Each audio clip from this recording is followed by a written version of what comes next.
And suddenly the house is on fire. And suddenly the house is on fire. The house is on fire. And suddenly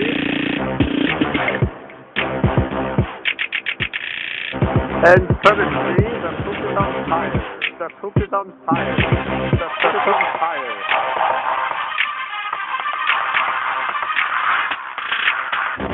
The house is on fire.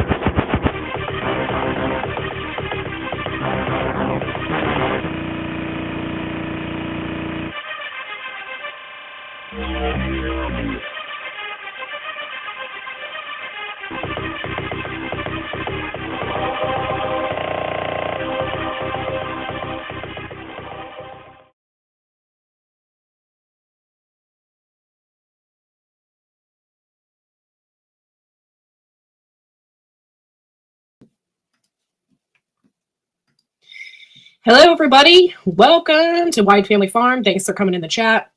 I just have a few things I want to go over first before I get into the shizzy here. Give me a second. Hey, Corky, I love when the poop is on fire. It makes me... Well, I'm so glad. I am so glad. My friend Viper actually did that voice. I'd make all my own music and everything. And my friend Viper did that voice for Poopaween, and I loved it so much I copied and pasted it and created my own song out of it, and I thought it was pretty funny. So if you haven't been around long enough with my channel, we are the Poop Troop. A garden would not be anything without poop or fertilizer, so we are the Poop Troop. And not only are we the Poop Troop, but I didn't do it this year. I had a lot of drama and a lot of stuff I just did not want to deal with. With that being said, I probably will do it next year, but we do a Poopaween Halloween contest where we have contestants and they carve pumpkins. And if you get a chance, go back and take a look at the videos. They're freaking hilarious. One of them is Andel Homestead, and she carves a pumpkin and it makes us all laugh. So yeah, thank you. Yeah, I create all my own music and all that kind of stuff because I like to avoid copyright crap. So I figured I can avoid that by making my own music and my own sound bits and all that kind of stuff. So I am not well, as you can tell, but I'm okay. I'm going to look for those videos. Yes, it's the Poopaween contest. You can't pass it up. Give me a second. I can actually share it in the chat. Give me a minute here. I'm waiting for my actual YouTube here to pop up. It's just doing spinnies. Okay, so I wanted to talk about a few things. One, oh, hey, Kathleen, thanks for coming in. I didn't do anything with Grow Big TV because I have been super sick. My entire family is sick. Pretty sure it was a novo virus or whatever it's called. And we were very sick for 3 or 4 days. Hey, Jujubee, thanks for coming in. And so, hold on, Poop-O-Ween. We're the only ones that have Poop-O-Ween, so it's very, very easy to look up. Oh, apparently other people have Poop-O-Ween too, but I am the original Poop-O-Weener. Here's the first one. This one is freaking hilarious. Copying the link. Hey, Bushcraft, thanks for coming.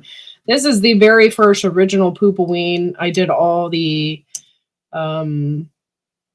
advertising for this as well and stuff like that, but it's freaking hilarious. It's a couple hours long, and I think it had about, oh, now it has 308 views. Yeah, it's called the Poop-O-Ween Pumpkin Carving Contest, and we all usually have a a blast doing it. And then here is the one from the year before. So I had Cosmic Cultivators on there, I think, because they won from the year before and he was a judge. And here's the one from the year before. So we usually would have a pretty good time. And that's basically what I'm about. I just want to have good times. I don't want to have bad times. I just want to have good times. And I'm an adult and I like to have fun. So there's that. Hey, Arc Wild Man, thanks for coming in. And I'm sorry, guys. I'm not like really sick. I'm just, I'm just sick of being sick. Can that be a thing? I'm just sick of being sick. And so, okay, so I wanted to go over something really quick with y'all, and it's kind of concerning. Okay. The other day, see, it's not showing it in here, of course. I might have to go to my manage videos section of my YouTube, which is bright lights, music. Holy crap. That was bright. Live. There we go. My lives. I wanted to show you this because I saw it and I was like, what in the F? Oh, it's not going to show me, is it? Will I have to go in here?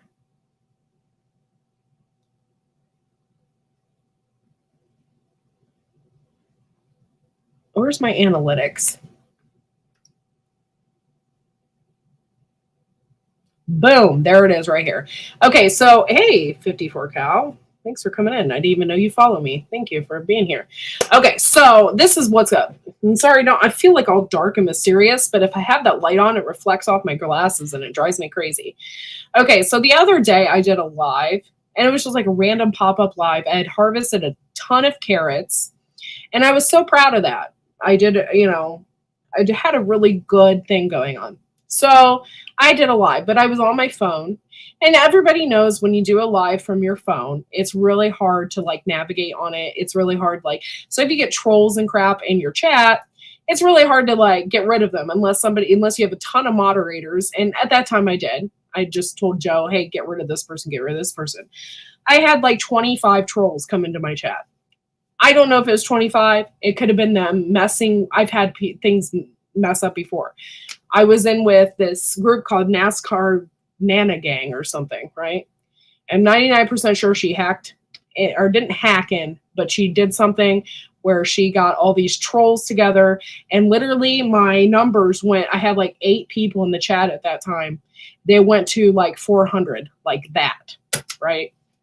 And she's trolling me or something. I don't know, but it was freaking weird. Anyway, when I left this chat, it was at 25. I had 25 people in there, which is very strange for a random chat, for me anyway. Very strange. So I'm like, okay. So I don't pay attention. I didn't pay attention to the numbers afterwards because I didn't really care. And I quickly set it on private because what people were saying in the chat, I couldn't get rid of it fast enough. So I was just like, forget it. It's not worth it. See you guys next time. And I clicked out. Well, I go and I take a look at this shit. I ended it. I put it on private. Okay. I don't even know how this could happen, but I'm going to show you because this is some shit. All right. Here, I'm going to share this. This is my analytics. 628 views on that live. What? I ended it. Literally, the only reason I had 25 people in there is because of trolls. Okay, y'all? And then I put this video on private. It's on private. It's not even out there for anybody to view. 628 views on private. Tell me how that happens. So I'm thinking about putting this back out there. Oh, I also got 24 subscribers from that video. Bullshit. Bullshit. No way in hell. So just be aware of hackers and whatever they are. They didn't hack anything. I don't know what they're doing, but they're trolling around. I don't know. I don't know. It could be people I know that hate me. And apparently I have a lot of haters. Or two, it could just be some random folks, some random gamers out there doing their thing. Just be careful out there when you go live, because this shit can happen. This sends red flags to YouTube, you know, and shit like that. They're going to think that you bought a bunch of like stuff, a bunch of people or something. Either way, I did not have 628 views on that. There's no way in hell I had that much. Like, I literally put it to private. Like, Tammy messaged me. She's like, hey, did you take down your live? I was going to watch it, but it shut down right in the middle of it. It's because soon after I just put it on private because the talk in the side chat was just getting nasty. Yeah. It's just annoying. They hit certain sections of YouTube as well. Just be aware of these ignorant people. I'm just tired of it. And so, anyway, that's what I was just like shocked. 620 views, huh? Yeah, right. I'll take it, but it ain't right. I can tell you that. I've had that happen to me before, though. So.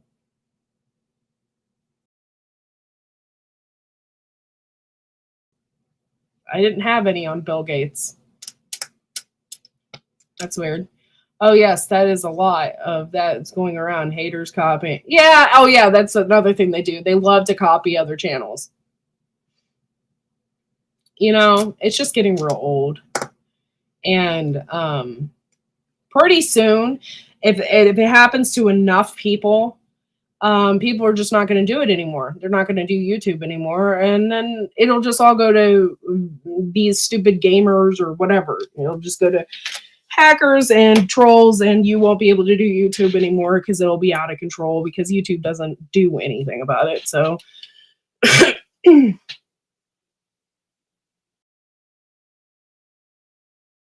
oh yeah, my video is I never got anything saying that my video was taken down. Just an FYI.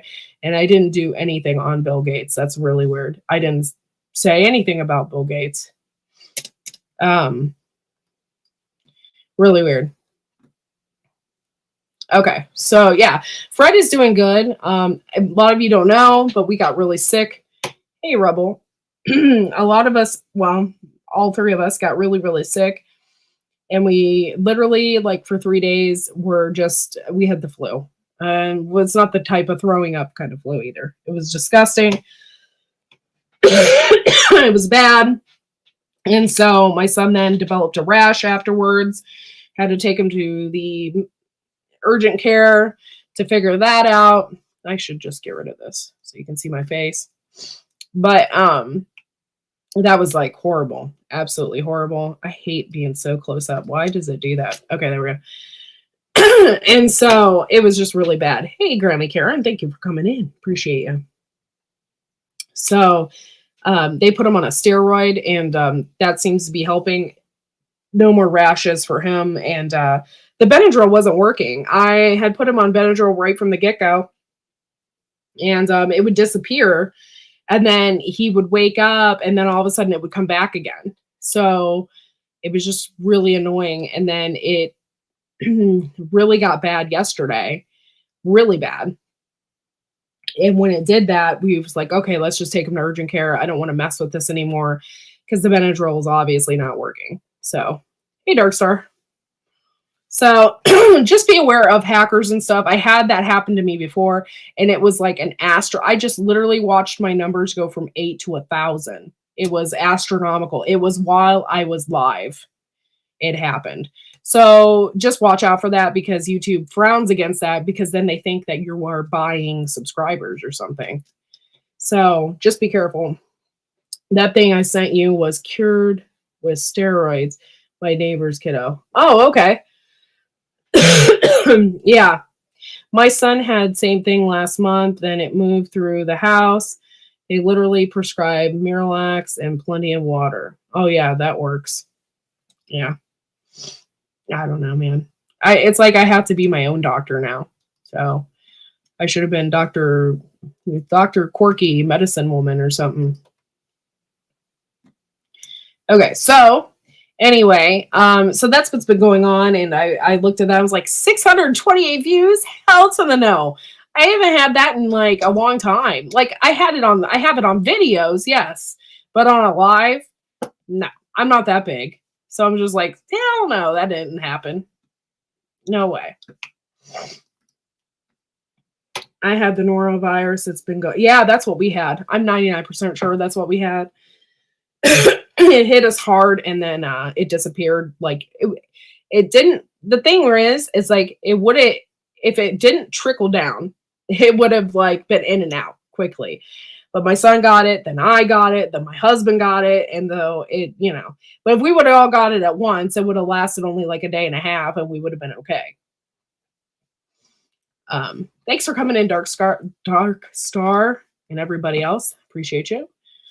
Let me pull up my actual live. Now, the reason why I need probably a bottle of water or a Gatorade or something. That's another thing that we've been having lots of is Gatorade. Now I can see all your beautiful emojis and pictures and whatnot. Thank you for coming in. Appreciate it. Dismiss. I don't know why they keep asking me if I want YouTube TV or something. I don't want that. We all do. Lay in bed and no energy. Oh God, it was horrible. I didn't have any energy to move, and my muscles ached. And I hate that. It's usually something like I hurt the day before or something because I was doing something that, like picking carrots, or like I was bent over in the garden. And so that, my back and my legs are super sore or something. And then if I get the flu on top of that, it's like, I really can't move. It's like it purposely attacks your muscles that they know is sore or something. And I got some arthritis in my hand and stuff, in this hand especially. I got kicked in this hand once. But it is a bad sickness for sure. Oh, it's been horrible. Then feels like a Mack truck ran you. Yeah. Oh yeah. It's been bad. It's been really bad. Let me get something to drink, and then I'm going to be talking about starting my plants. This is for 6B. You can apply this though to any season, but I need something to drink to help my dry throat. So give me one moment.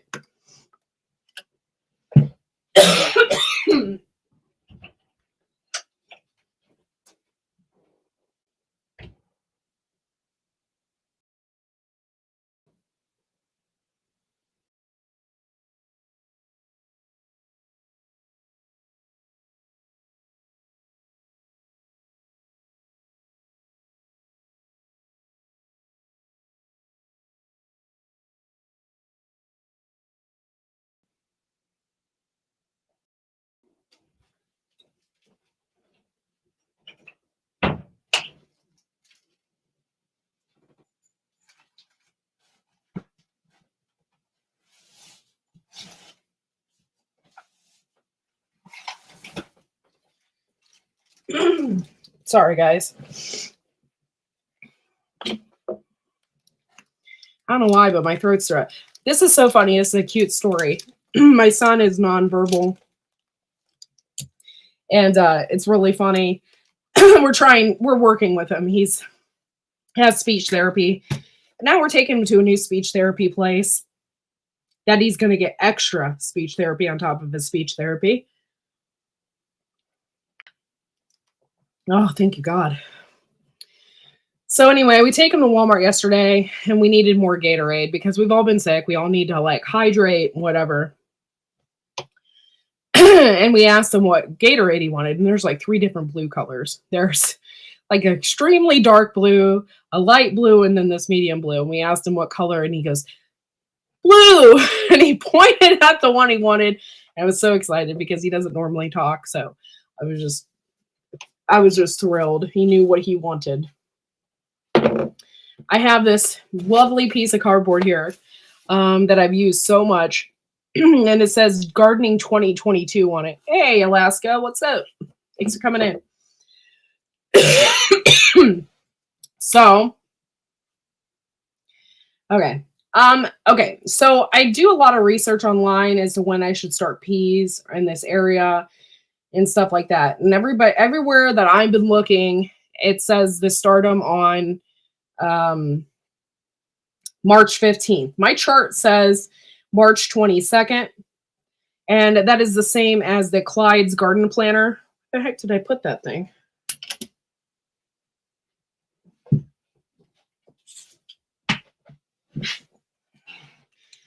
If you guys don't have a Clyde's garden planner, you need to get one. Unless you live in like zone 8 or something and above, it doesn't apply to you.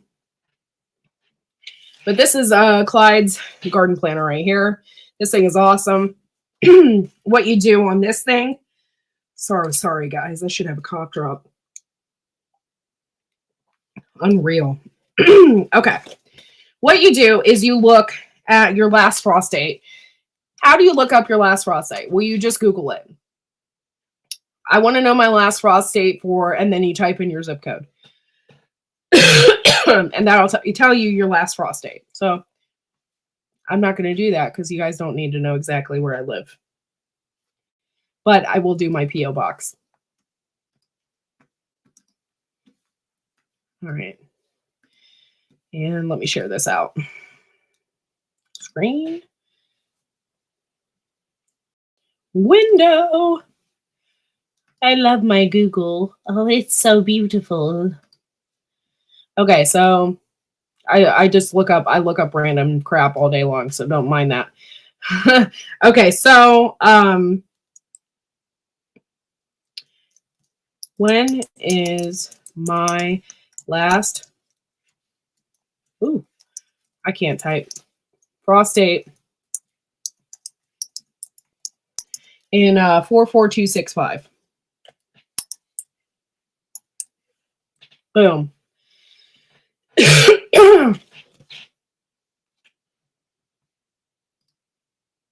And it should tell you.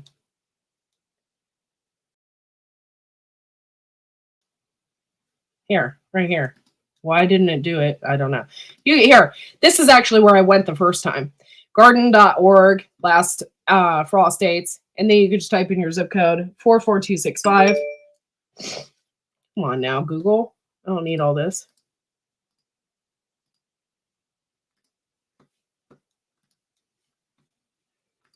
I want to make sure you're still seeing this. 44265. Continue. There you go. It'll tell you. It says May 10th. Right here. It's usually around May 8th, May 10th.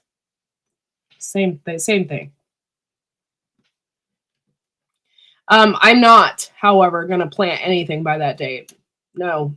Peas, maybe, because peas are going to make it. They love the cold weather. However, I am not. Let me stop sharing. I'm like, what is this? I'm like, echo.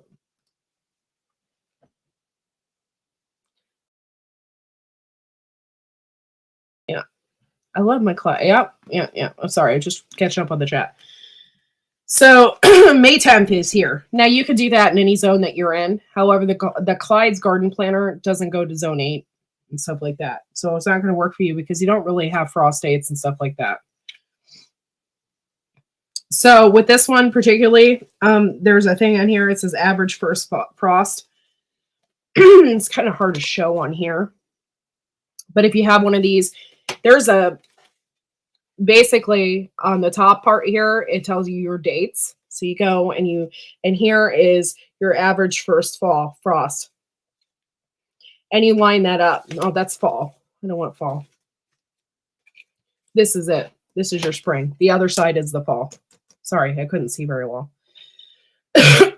So you take this and you match that red line up with your date. Your date's going to be up along here. And mine is, I already have it marked right here. May 10th, May 8th. I put it like right smack in the center here. And then you take it and you pull it out and you put it right about there. And then from there, it tells you what exactly you need to plant and where. Yeah, so you can get this on Amazon for $5. You can get it through my MI Gardner, I believe. MI Gardner has it, and Baker Creek has it on their site as well. Clyde is just an old dude, and these are only $5 or something, depending on where you get it from. I think some go up to $7. I think it depends on shipping and where it's going. But he's just a guy who sell these, and this is amazing right here. So it'll tell you on the side. It basically has every scenario, every vegetable on the side of it. So it'll tell you exactly exactly when to plant. And it'll tell you like plants recommended, plant and raised rows. It'll tell you how high, how wide. There's just a lot of cool information on this. And I don't use a whole lot of this information that's on here. I just use the first frost date and when to plant and where. After this, then what I did to make it easier for me, so this thing doesn't move back and forth on me and I get all flubbed up and whatever, I created this. This is this I coincide with my cell phone. This I made in 2022. Yeah, growing chart. This has the exact dates of everything and when I should be planting them, the first sow-in, so on and so forth. And then I think I have it for the, oh gosh, I'm backwards, but this is for the fall. And then this is for the spring.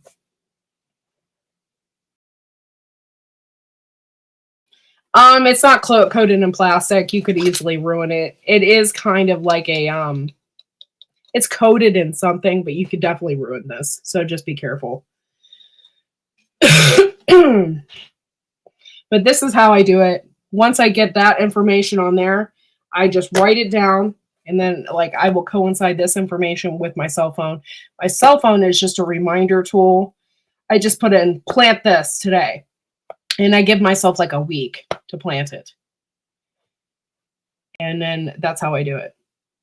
Hey, Sarah Boss, thanks for coming in. Appreciate you. But that's how I do everything. This year, it's going to be a little bit different, and I'll tell you why. Last year, we had a heck of a time with the frost and everything. It was crazy. And it was really annoying, and I was very unhappy. I actually planted, I didn't plant on my frost day. I planted a week or so out. I think like May 16th or something, which is around my birthday. I planted around that time, and I still had frost issues. Now, I don't know if it was because last year we had so many scenarios because we had the forest fires from Canada coming down and stuff like that. So I'm thinking that with the lack of sunlight and stuff we were getting, it was just creating a colder environment for my plants. But I had to go out there several times. And one time I was so pissed. It was like 9 o'clock at night, and I got an alert on my phone saying that there was going to be a frost. And I was like, you know what? At this time at night, and you're going to tell me there's a frost? I'm like, let that shit freeze. I was like, I am not going out there again. I was so mad. I was so mad, but nothing froze. So it was fine. But at that point, I'm like, I had already covered the garden multiple times, uncovered it. I said, I'm not doing that again this year. So this year we're aiming towards the end of May. And I'm thinking we're doing Memorial Day weekend here. I think that's what we're aiming for, because when we do it early like that, then we run risks, and we don't want to run that kind of risk. I don't have time to keep going out there and running out there really quick. So to cover all my stuff. And hey, Rick, thanks for coming in, dude. Hey, Marshmallow Man.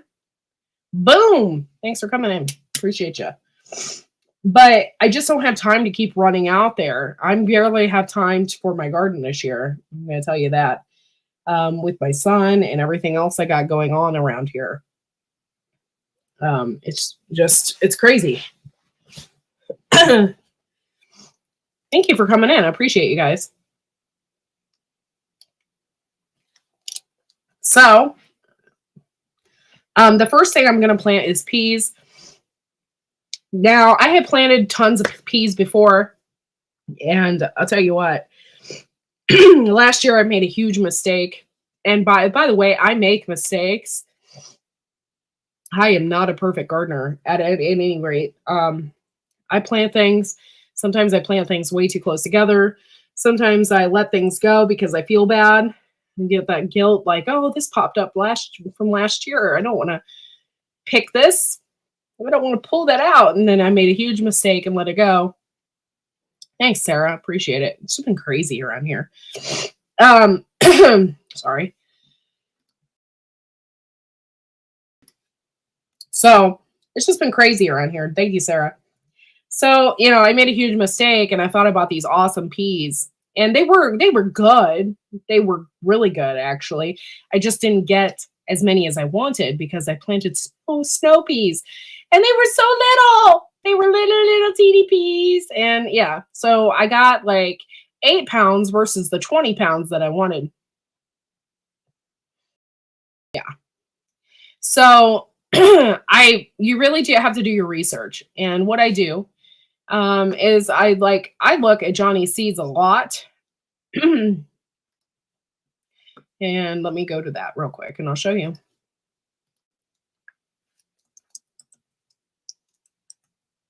I love Johnny's seeds. I think they're great company. I love hybrid seeds, especially for market gardening. That's the way to go. Here is my screen. Share. I don't mess around when it comes to seeds. So I do a lot of research in seed companies. So M.I. Gardner, Mary's Heirloom Seeds. So far, I trust them. I know the owners, and I trust those companies. I don't know the owners of Johnny Seeds, but their seeds speak to me in volumes because I have planted stuff that I just have gotten enormous yields from. So I trust them as far as how good their seeds are. But what I do is I go over here and I go to, like, say, for instance, we're doing peas. I go to peas.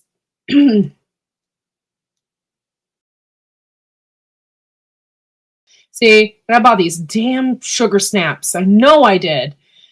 It was horrible. I was so mad. You really have to do research on peas. There's several different types of peas.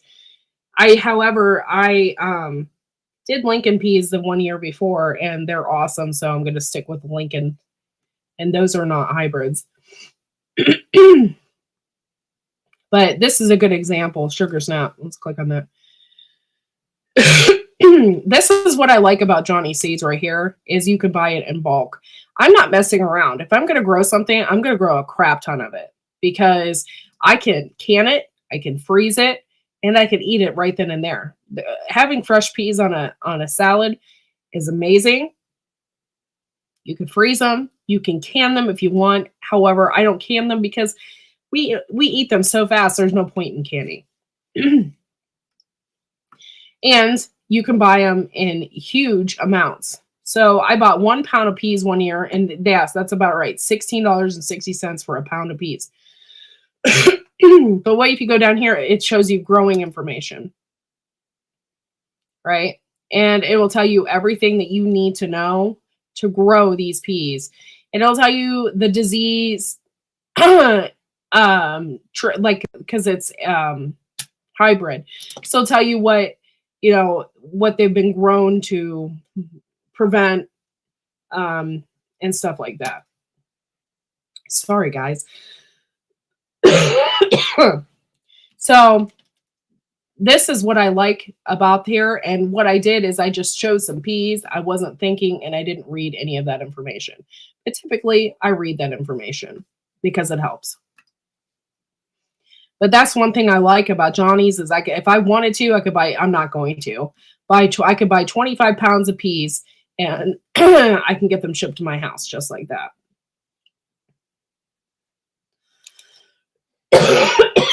I didn't start coughing until I got on here and started talking.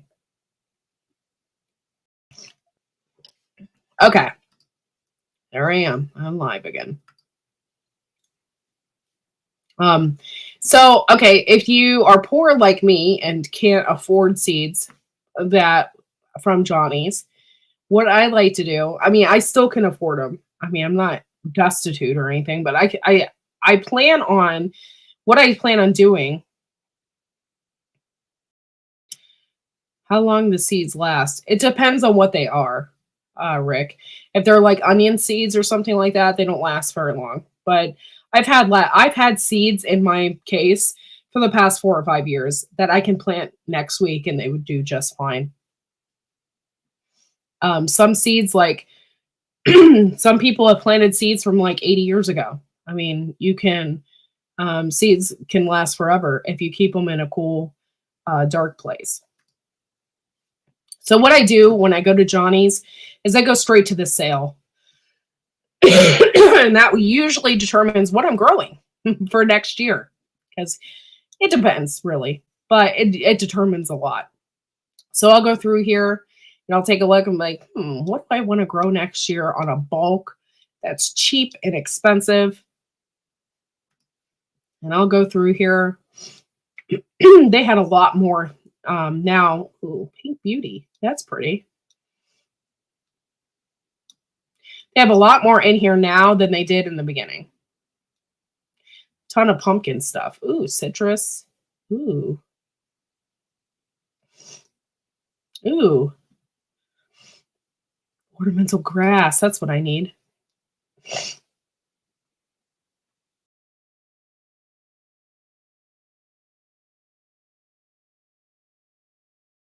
What did I bought carrots from here, so I just wanted to take a look. See if they still have them. I don't think they do. No, we're heading into fashion, because seeds equals fashion. They do have some pumpkins, some stuff like that. I don't see any carrots in here whatsoever. They don't have the carrots in here anymore. That kind of sucks. Okay.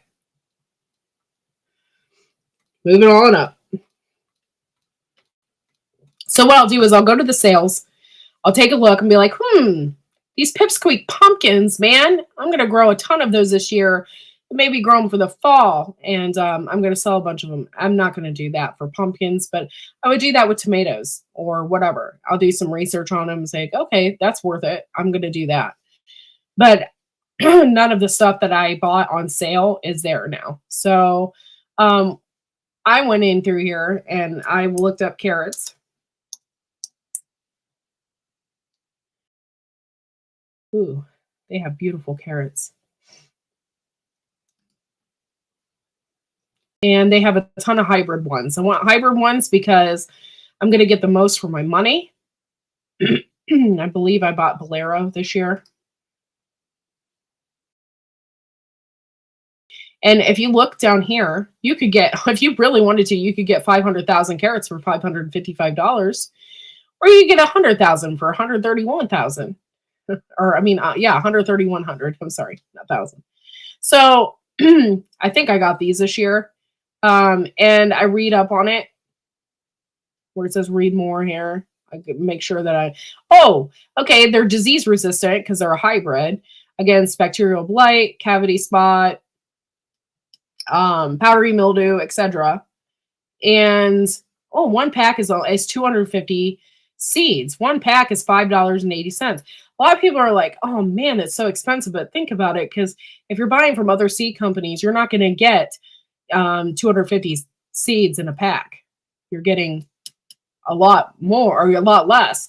So you're getting a lot more with Johnny Seeds, so you're paying more. That white cherry looked good. Wow, I haven't shopped with them in a good minute. Squash looking good. Yeah. Okay, I'm at 25 pounds. What? Hold on. I missed the chat. How long the seeds? Okay, I'm at 25 pounds of bean seeds. Beans will last forever as long as they're kept in a cool, dark place. And they didn't get wet or anything like that. They'll last forever, especially if they're hard. What you could do then as a lot of people suggest, and I'm going to do this with my peas as well, is soaking them overnight. You soak them overnight and then they'll expand and then you can plant them. That's the best that's the best thing to do. It gives them a good healthy start to go ahead and start growing, really.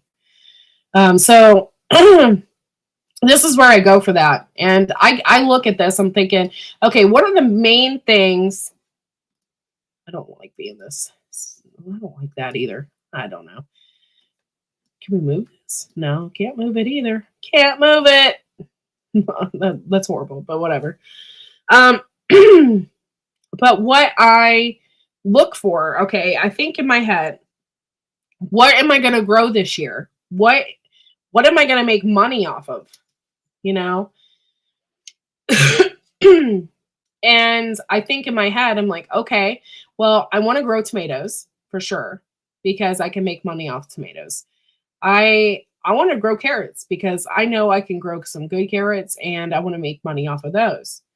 And what else am I going to try and make money off of? You know, and I go from there. And then I buy my main seeds from Johnny's, and then anything else that I want that's for my family or whatever, I buy from the other seed companies.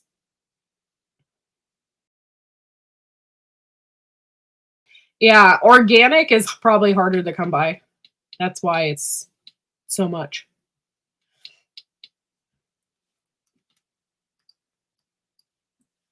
But yeah, so this is where I go for this. They do sell farm seeds and stuff like that. I'm not industrial. I'm not paying for that.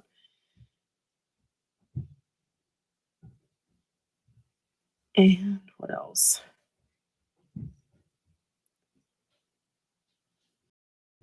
Okay, I hear my dog playing out there, and it sounded like somebody came in the house.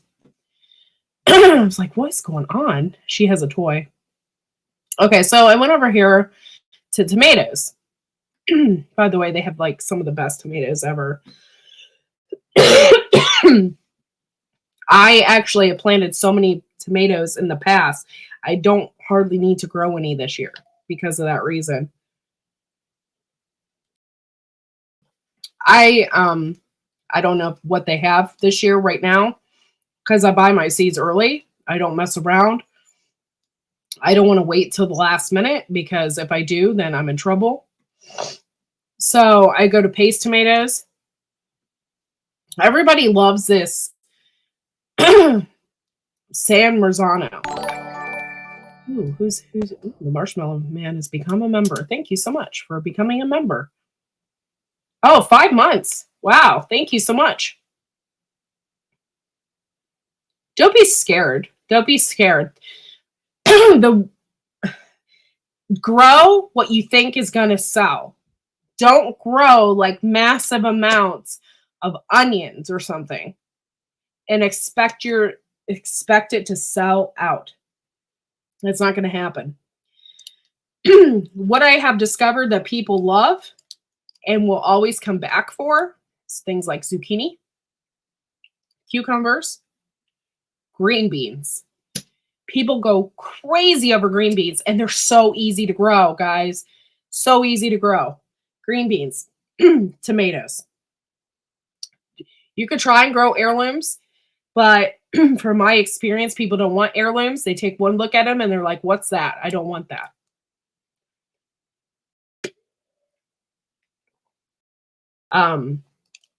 People love green beans. I don't know how or why, but they wanted them from me this year.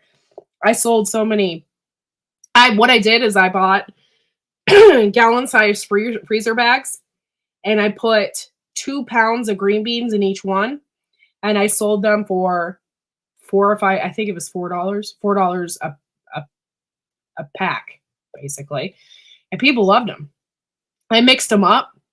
Yeah, people don't like heirlooms. They don't. They want a perfect, huge ass tomato. They do not want one that's been cracked. They don't want one that looks weird. Not here, anyway. Now, if you're in California or something, and that's popular there, like Brad's Boar Farms, that's popular there. the tie-dyes and all that. Here and where I'm at, they don't want that. They want something that looks like a grocery store that doesn't taste like a grocery store.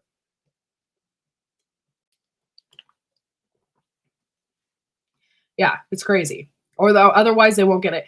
And I sold a lot of paste tomatoes, which I was like, I think I'm selling tomatoes to people that don't really know the difference, that don't know tomatoes or something. I don't eat tomatoes and I know the difference between a paste and a freaking beefsteak. But last year I sold a ton of paste tomatoes. It was crazy. So I don't like San Marzano. A lot of people love it. Whatever. What I grow is this Grandiro. This is a F1 hybrid. Yeah, it works out great. I know in years past, when I first started these, when I first started these Grandiros, I got 60 pounds every 3 days. When they were at their peak, I got so many tomatoes. I didn't even know what to do with them all. I slashed them up, put them in the freezer, and saved them for canning later because I couldn't keep up with it all. Don't think about what you want. Think about what the consumer wants right now. Look in the grocery store, see what's popular, see what things that people want.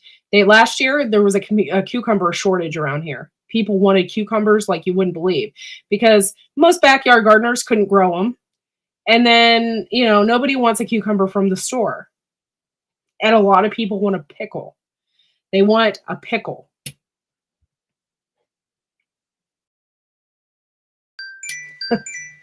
Until, Gil messaged me.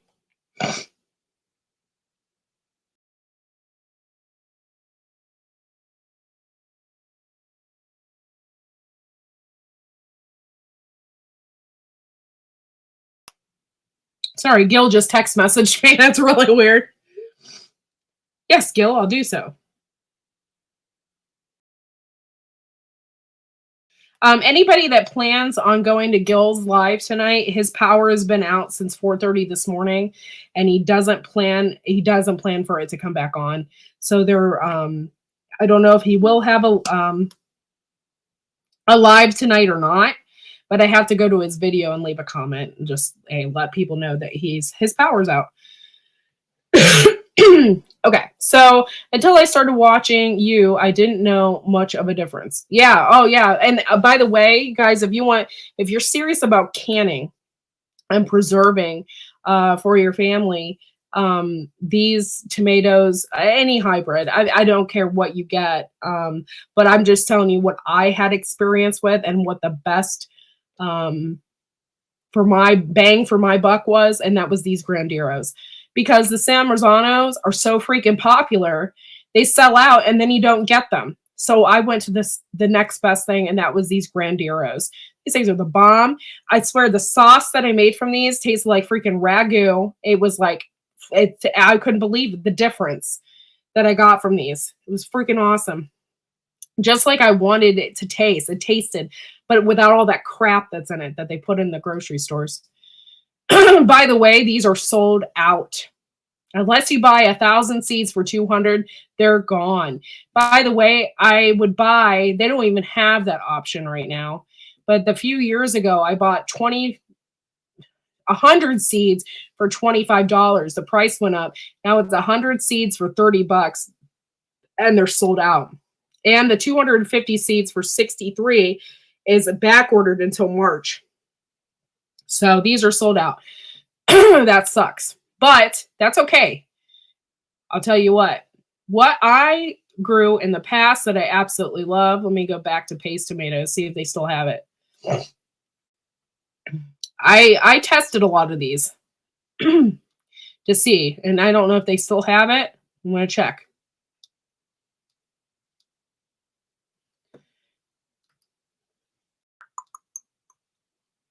It's not Grandiro. They don't have it. It was Blue Beach.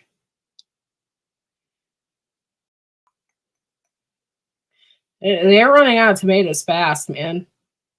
And like I said, if it's okay, and I'll give you a little. Oh, there it is, Blue Beach. These ones right here. These were awesome. It's an organic one, Blue Beach. They're freaking weird looking on the vine. They're kind of like long and weird looking. I grew these and they were awesome. They were a great tomato. And so San Marzanos are good for sauces. I got some of those. Yes, they're supposed to be like the best, you know. But I love Grandero, but San Marzanos are supposed to be the best. These Blue Beach, if you didn't get those paste tomatoes this year, this Blue Beach is the bomb. And you're in luck, y'all. And in fact, I might even take up on that. 250 seeds for $8. You're going to have seeds for the next couple years, unless you plan on, you know, planting the 250 seeds.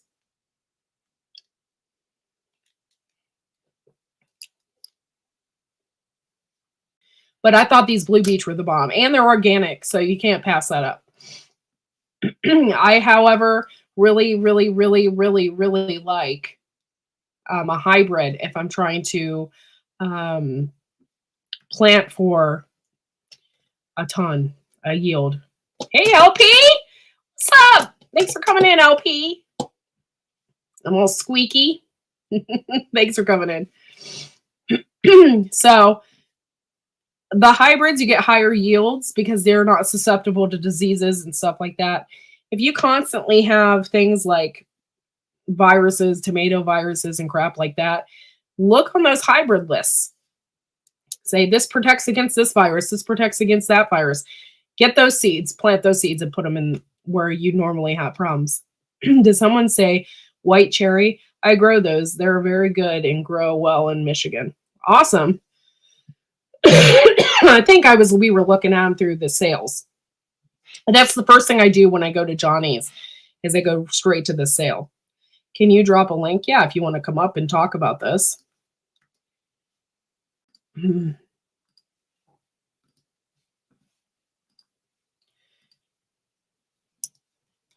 Okay, so yeah, these Blue Beach I've grown before and they're pretty good. They're not bad.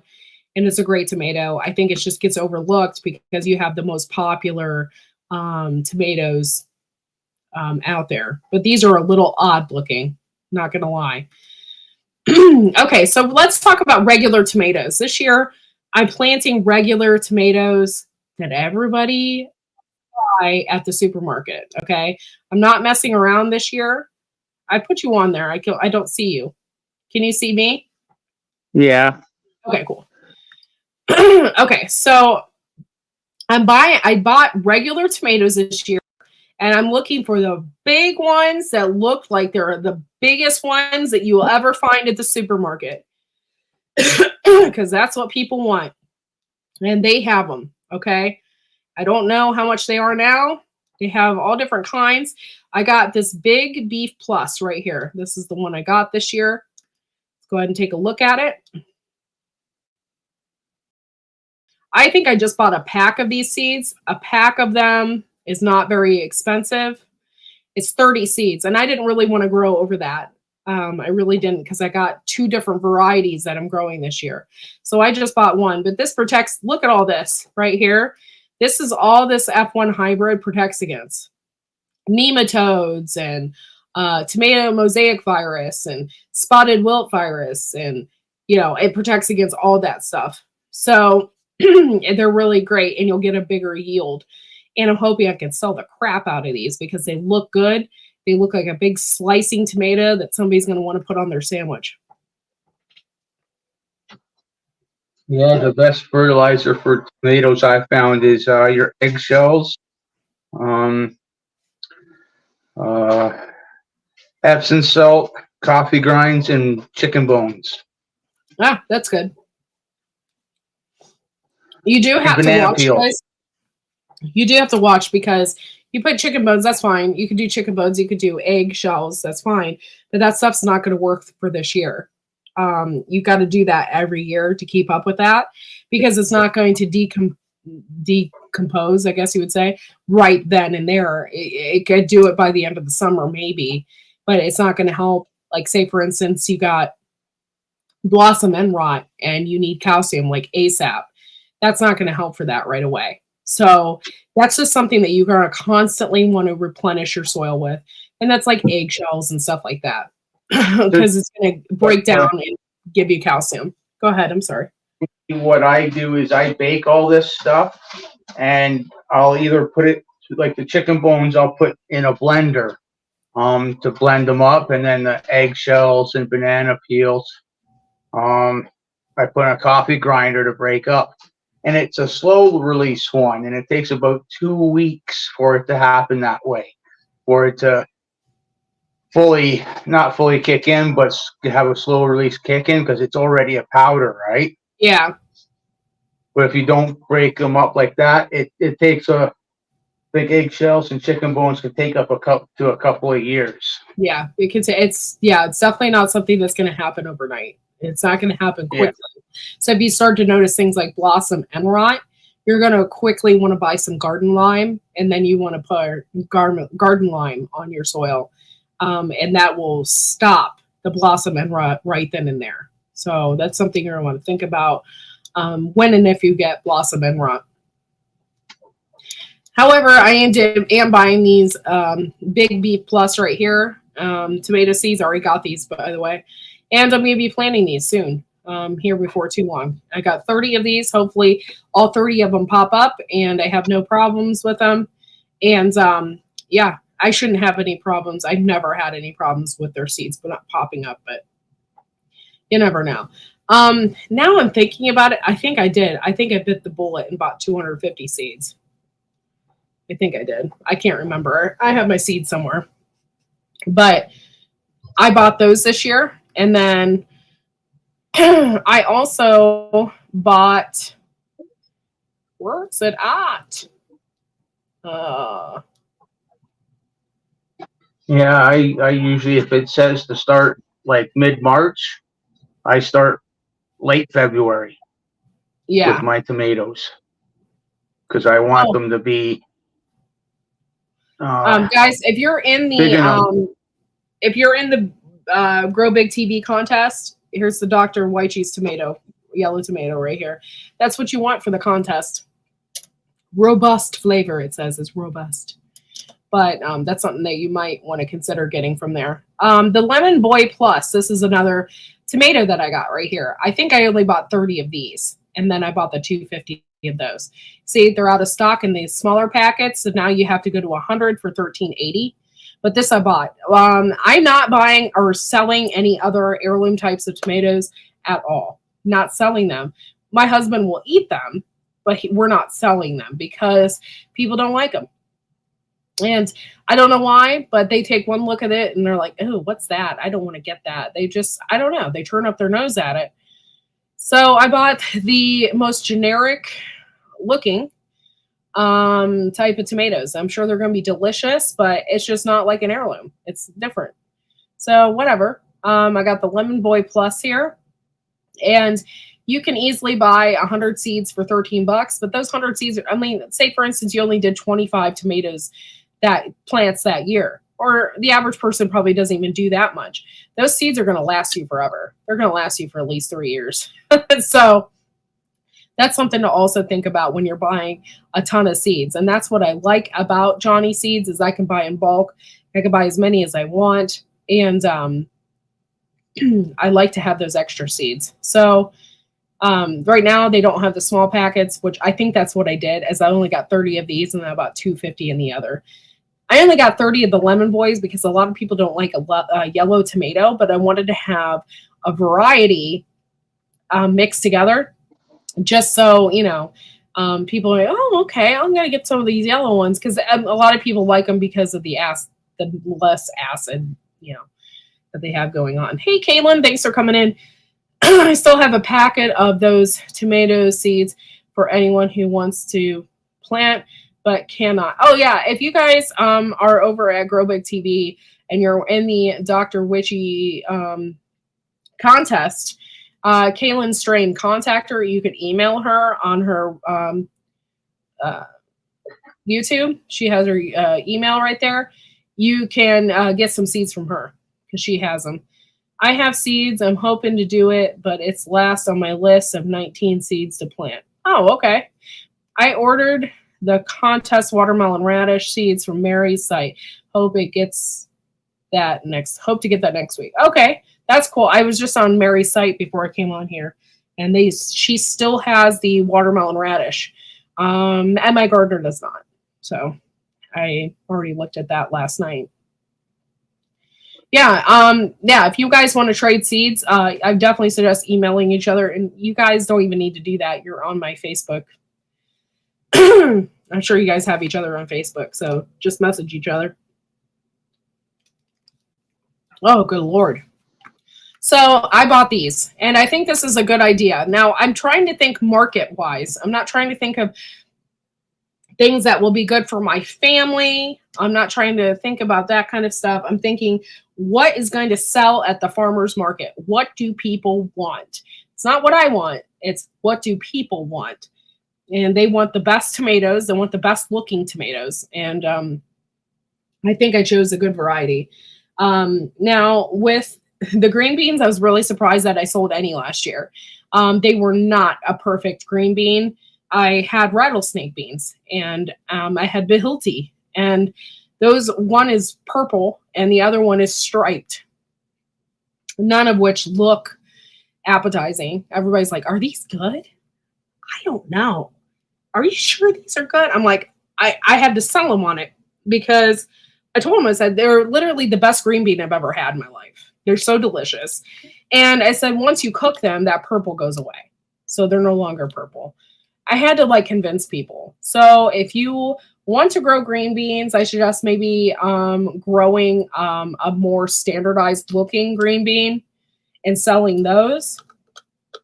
But I'm sticking with my rattlesnake because I bought a bunch of those and I love the way they taste. So if I don't sell them, I can still can them and they're mine, so it's up to you if you want to sell a more standardized green bean or not. But I think that would be probably the best bet. Then you don't have to sell it to them. You're like, oh, these are delicious. This is what this tastes like. Whether it just looks like a regular green bean, then they'll be more amped to be like, okay, I want that one. They just think it's normal. I don't even like green beans, but the purple royalty beans I'll eat. Yeah, that's another thing. My husband hates green beans, but we grew those rattlesnakes, and we got a Behilti, I think, by accident. I think I got more seeds of that. It's like this really big purple green bean, and it was freaking delicious, very sweet. And we got it, I think a free sample or a free thing from Baker Creek or something. And it was absolutely delicious. And those two together, it just made the bag look really pretty. It just really stood out. Look what other people are selling at markets, what sells fast too. That's right.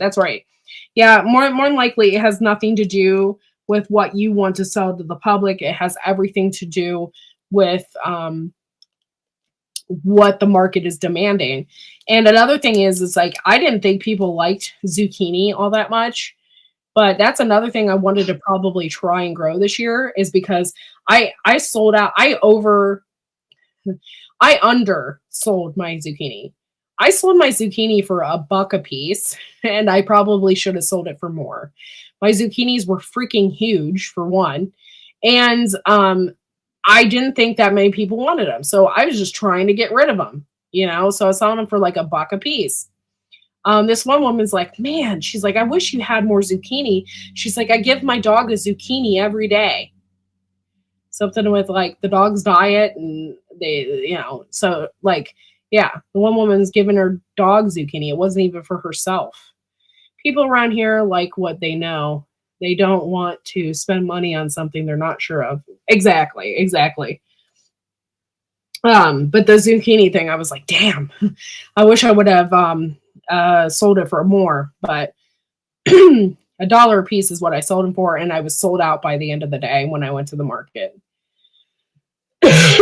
Because sometimes people go to the market because they have a hard time growing some stuff. Yeah. My zucchini plant last year was absolutely ginormous. I was just impressed by it. When you're growing a zucchini, I don't know if you guys ever grow zucchini. It grows overnight. So if you have a little teeny zucchini on there, just expect it to be ginormous by the next day. I don't know what happens, but overnight they get huge. I usually have way too many zucchinis. I'll try it though. Yeah, I'm very surprised with the amount of people that wanted zucchini. I sold zucchini at the end of my driveway at my little farmer's stand. People wanted it. And I was like, I don't know why you want this so bad. Like, it's great. I like to have it, but it's like at the end of the year, I have it in excess. It's everywhere. And people wanted it so bad. Make some squash crack to give out as samples. I got the recipe in a video. I'm telling you, it's addictive. That's interesting. You will no longer have zucchini. You'll have a baseball. Yeah, for real. Yeah, if you let it go overnight. I couldn't believe it. Sometimes Go ahead. Sometimes you got to find my dad, he was in the chicken processing plant, and he found a particular part of the chicken that he can sell like at bars. I think that's the biggest thing to be able to do at a market too, right? Like with some of these vegetables they sell as much of, because people like say Thanksgiving, people will buy like say squash and stuff like that, right? Yeah. Do something with it and then sell it, because some people do that. Bye, Jujubee. Thanks for coming in. I'm feeling okay. I'm so tired of being sick. It's what happens, I guess, when you have a kid in school that brings home everything. It's been absolutely insane. I don't even think I could drink elderberry to get rid of this crap. It's insane. Yeah, because there's one thing at Thanksgiving that's like mashed potatoes. I don't know what it is, but it's good. I don't know what vegetable it is, but it was made into like mashed potatoes. Interesting. All right. So I hope I gave you guys a little bit of an idea. Oh, chives. Yeah. Chives are delicious. Mine are popping up, by the way. I'm surprised. I'm hoping I'm giving you guys a little insight as to what I do with my farmers market, what I do every year when I get ready to start my vegetables.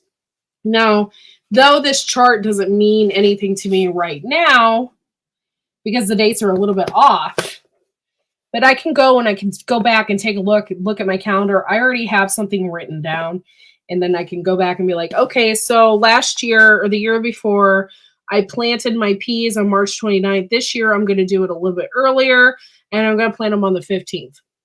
Okay, so last year, I planted cabbage on April 1st. Okay, so maybe I should, it'll give me some kind of idea as to how I want to plant things. Also, look at your weather. Get a weather app on your phone and look at the forecast, the 5-day forecast, and just take a look and be like, okay, well, I'm not planting anything this week. It's freezing this week. Or, it'll just kind of give you an idea of how you want to plant. And you don't have to plant exactly on those days that it tells you. You can take a look around and look at your weather chart and be like, okay, well, next week we have like 5 days of 50-degree weather. So I'm going to go ahead and plant a bunch of stuff, Yeah, I'd be going as far as like the 10 or 20-day forecast and looking at, but don't really trust the 10-day forecast only because the weather can change just like that. Yeah. Yeah. So you just have to guess. And a lot of things, like, I put things in way late before, way later than what I thought they would make it. And because we're busy. We don't have time.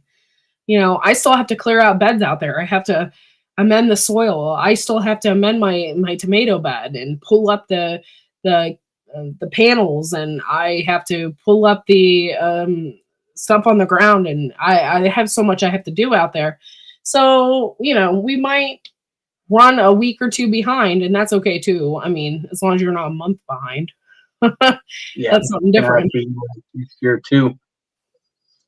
So I got to get a whole bunch of manure and ashes into the garden and rototiller it. Yeah. Oh, well, I'm glad you like my advice. I know by I just know by from experience of last year of what people liked and what they didn't like. And what they didn't like is the heirloom tomatoes. They took one look at it and they're like, "What's that?" And most of the time, it's because they aren't into heirlooms. Most people that go to farmers market is because they want something fresh from the garden that they didn't have to grow themselves, and they don't necessarily want an heirloom. And I'm not that I'm against heirlooms. I'm not. I love heirlooms. I think they're great, and they're, you know, but that's not what the public wants, farmers market wise. And so it's different in different areas though. Here it's that, but in California, Southern California, those areas, they're into stuff that's completely different than here. And so it may not work over there. They might want the Brad's atomic grape, or they may want, the Berkeley tie dye or whatever. It just depends on your area. So if you sign up to sell at a farmer's market, are you committed to do? What do you mean?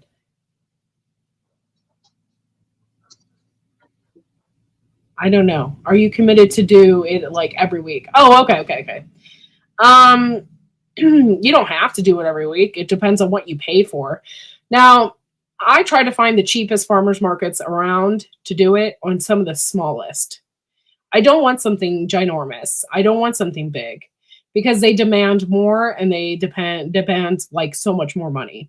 And there's one specific farmers market that is near me that is so freaking expensive. You need to have insurance, you need to have this, you need to have that, and it's $300, and I'm not doing that. It's not worth it to me.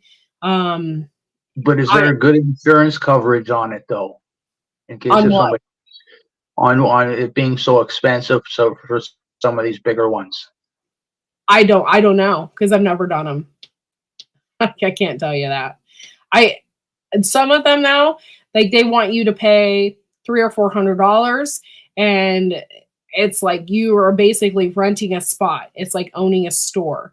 And if you don't go every week to sell your merch or to sell your stuff, then you're missing out. You're missing out on your money. You're missing out on your sales. That's something to think about too. However, I looked around for some of the smallest ones, like maybe a high school is doing one, or we have a fitness center around here, and they do one in the parking lot of the fitness center. So that's something I would like to get into. Tractor Supply did one, and it was so small. It was like maybe 5 or 6 vendors, and I sold a lot of stuff. I sold like $90 worth of stuff that day. Something to think about.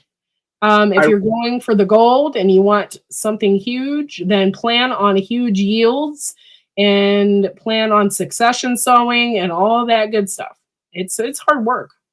I remember 10 plus years ago living in Orangeville, a couple of towns over from me. Mm-hmm. And they had a farmer's market every weekend, without fail. Like it would start when the weather got a little warmer than this, and then it would continue on into the fall. Yeah. And every weekend they'd shut down a certain section of the town, and you'd up a couple of 2-3 streets worth in the same vicinity of markets. Interesting. Yeah, if you guys can find, like, I don't know how it is in your areas or how small you are. I know we had a guy on Grow Big TV that was talking about farmers markets, and he said the best thing to do was to find like an inner city farmers market, like an urban farmers market, and sell your stuff there. So if you can find like an inner city one that isn't too big, that's maybe at like a high school, or maybe like the town center is doing one. I know here in my little town, we had a farmer's market, and it was like at a park that was super small. So, find something that's smaller, that's not going to overwhelm you at first, and then you can kind of get a feel for it. And then if you want to spend all that money and you have a great harvest every year and you're a superb, grower, and that's something that you want to do, then go ahead and fork over the money to do it. But it can get kind of expensive. The next town over is like that. Expensive application fee just to be considered. Insurance photo of your booth, setup, exactly what veggies you're selling, and they still might reject you. Yeah, that's a pain in the butt. I'm just doing our tiny town first. Exactly. That's what you want to do. And you might actually do better at your tiny town one than you will at the big one anyway, because Joe Schmo down the way probably has a bigger farm and, a way of better preserving their carrots and their tomatoes and everything like that. And so you might be better off at the smaller market anyway. Markets can be on a different days at different times and places.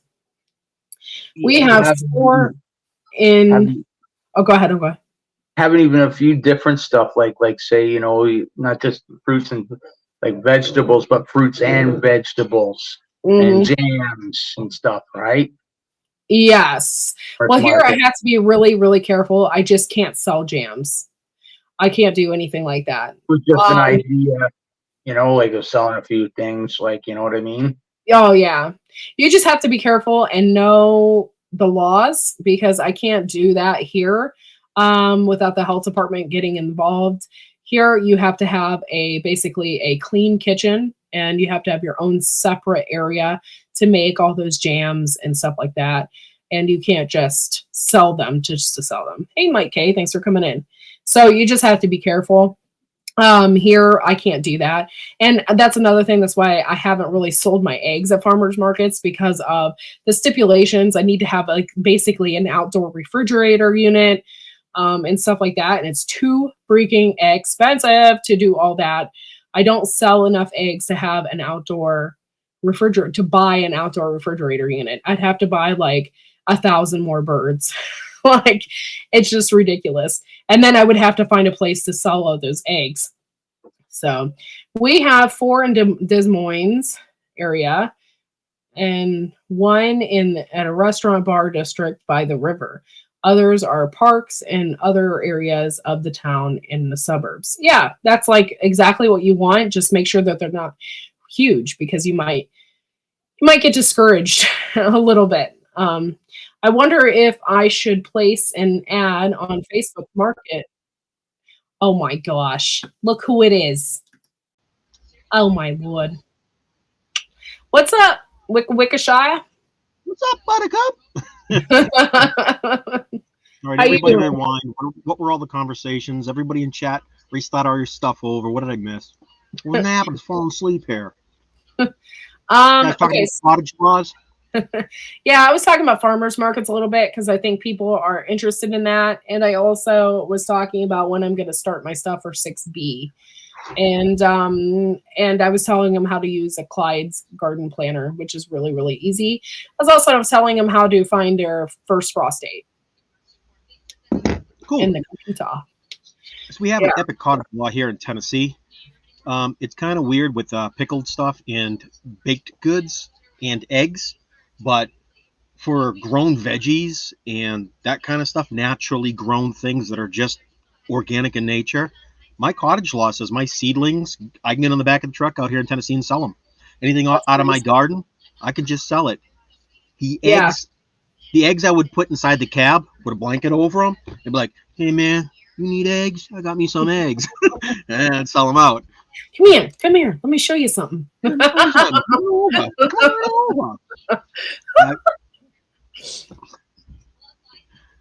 Okay, Mike K said I had to bake over 10 pounds of soil last night.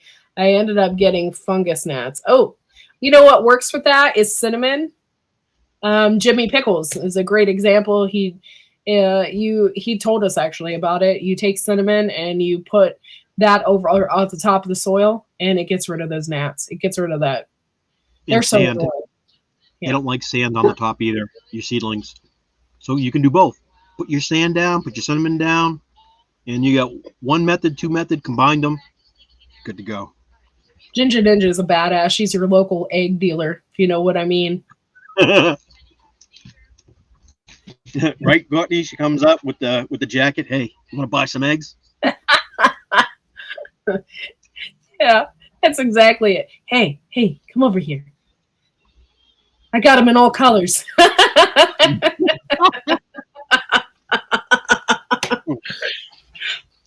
You Oh, like pastels? You like blue? You like green? Huh? We got them in brown. You want them in beige? We got them in white. Huh? Unbleached. I got them in all colors. Just come over here and take a look.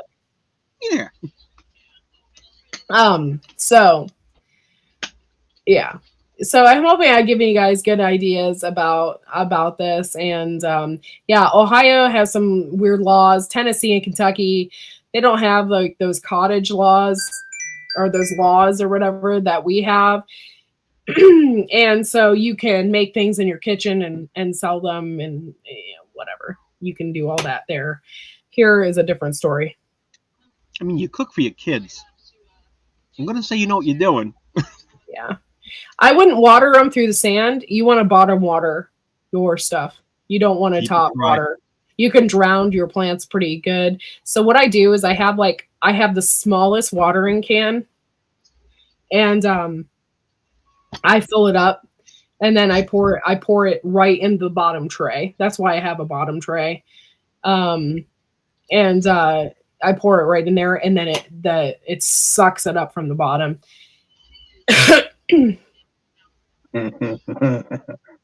Mike. What is that? 25 Wickershire points. Somebody in chat before Courtney guesses. What am I holding? What is a possible thing in a garden that you need that makes gardening easier? It has to do with transplants. Ooh, what is it? I have no Here, idea Courtney. what the hell that is. We're gonna beat you, Courtney. Someone tell me what this is. It's not in its original shape. Oh, well then that's why. I don't know what it There you is. go. And did anybody guess anything? No? You want a hint? I'm going to flip it over. There's a little bit more of a hint. Huh. Is that a watering pail? Nope. Is it a planter thing? Is it one of those felt ones that you can put soil in? Soil bag? Yeah, there you go. Soil bag. Soil Is that what bag. that is? It is! I was right! Boom! It's a hat. Garden bag, yeah. Hey, Mama It's a hat. J. Oh. Right? I think it's a hat. I'm not sure. It's got air handles for a small head. Put your ears in there. With hats. Wow, huh? 1 gallon. So there's 3 gallons and 5 gallons too. So we got a ton of these. It's like 50 or 60 came in. I'm excited to grow them. First time ever having bags. Okay, let's try. I thought it was a piece of cardboard too at first. Not that cheap. What was that? I can't afford a cloth bag. Oh, we got the irrigation system coming in through Amazon. Oh, fancy. We're getting fancy here. Ooh. I don't want to water out there. It's like We got 30 pot irrigator and another 40 pot irrigator. Cheap, less than $30. Tax $35. Nice. we got no snow up here. That's good Yeah, we news. don't have any here yet. Yeah. We get rain. It's a piece. Oh, I already read that. Garden bag, seed bag, grow bag, almost navy light. I grow in those, and I also made a DIY 5 gallon self wicking bucket.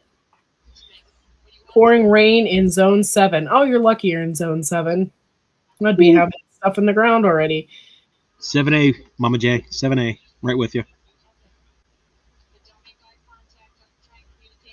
What is that? Sickle? Some sort of cheap Asian multi-made in a factory downtown. Horticulture. Don't mess with Wickershire. He has a sickle. Finger remover. A finger remover. Yeah, it's for cutting those sharp vines. It's got a little saw blade on here. Getting the fruit, giving it a pull. I guess it's a weeding sickle of sorts as well as a gardening sickle. This I don't like. This is balsa wood. Look at the dent in shipping. That got dented. I'm building a hard wooden handle. I'm gonna pop the pins out. I'll cut it, insert the blade, push the pins in with hardwood. I would trust hardwood. Let me sawing away. I'm gonna take my arm off. This thing will break. I'll crack this. There's no. Yeah, I don't trust it. But it was like $1.99. How do you say no to get free It's my wannabe. What's that called? What's the thing I like, Sharon? What's that blade? Kukuri. My kukuri blade. I want one of those so bad. Kukuri blade. Since you can't afford a kukuri blade, I got a $1.99 little garden sickle.